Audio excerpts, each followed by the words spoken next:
হযরত আব্দুল্লাহ ইবনে মাসুদ রাদিয়াল্লাহু তাআলা আনহু বলেন, যে ব্যক্তি কাল কিয়ামতের দিন আল্লাহ তাআলা দরবারে মুসলমান রূপে হাজির হইতে চায়, সে যেন এই নামাজ সমূহকে এমন স্থানে আদায় করার এহতেমাম করে যেখানে আজান হয়, অর্থাৎ মসজিদে।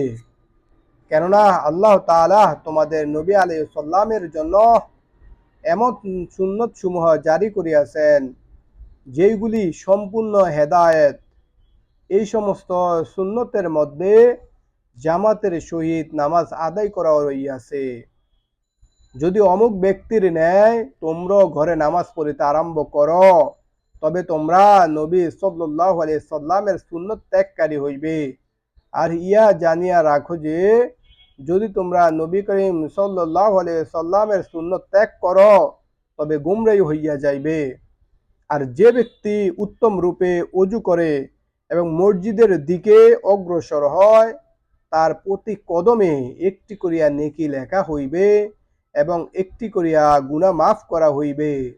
হুজুর পাক সাল্লাল্লাহু আলাইহি সাল্লামের জমানায় আমরা নিজেদের অবস্থা এরূপ দেখিতাম, যে ব্যক্তি খোলাখুলি মুনাফেক, সেই কেবল জামাতে শামিল হইত না, নতুবা সাধারণ মুনাফিকরাও জামাত ছাড়িয়া দেওয়ার সাহস করিত না, অথবা কারো কঠিন রোগ হইলে জামাতে হাজির হইতে পারিত না।